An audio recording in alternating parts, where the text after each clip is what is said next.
Sri Suningskusumawardhani dan kawan-kawan pada 2024, dalam buku ajar pendidikan kewarganegaraan, konstitusi adalah aturan atau hukum dasar negara yang menjadi sumber dari segala peraturan penyelenggara negara. Di Indonesia sendiri, konstitusi adalah Undang-Undang Dasar Negara Republik Indonesia tahun 1945 yang menjadi pedoman kita untuk kehidupan berbangsa dan bernegara. Nah, di kehidupan sehari-hari sendiri, kita mungkin tidak sadar atau mungkin menjumpai kalau kita sedang taat atau mungkin melanggar dari konstitusi tersebut. Nah, bagaimana sih contohnya? Ketaatan terhadap konstitusi berarti mematuhi aturan-aturan yang ada dalam Undang-Undang Dasar Negara Republik Indonesia dalam kehidupan sehari-hari. Nah, contohnya yang pertama, membayar pajak tepat waktu. Dengan membayar pajak tepat waktu, teman-teman sudah memenuhi kewajiban teman-teman sebagai warga negara Indonesia.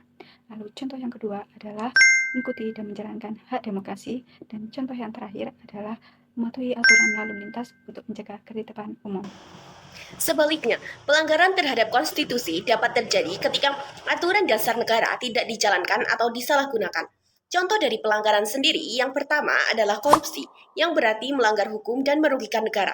Lalu yang kedua ada melanggar hak asasi manusia, seperti diskriminasi atau kekerasan. Yang ketiga ada melanggar aturan lalu lintas yang akan berakibat membahayakan diri sendiri maupun orang lain. Dari berbagai contoh tadi, kita dapat memahami bahwa ketaatan maupun pelanggaran terhadap konstitusi sangat dekat dengan kehidupan sehari-hari. Di Indonesia sendiri, konstitusi atau dasar dari segala regulasi adalah Undang-Undang Dasar Republik Indonesia tahun 1945. Oleh karena itu, kita sebagai warga negara harus memisahkan diri untuk taat kepada UUD NRI 1945 agar tercipta kehidupan yang tertib, adil, dan juga harmonis.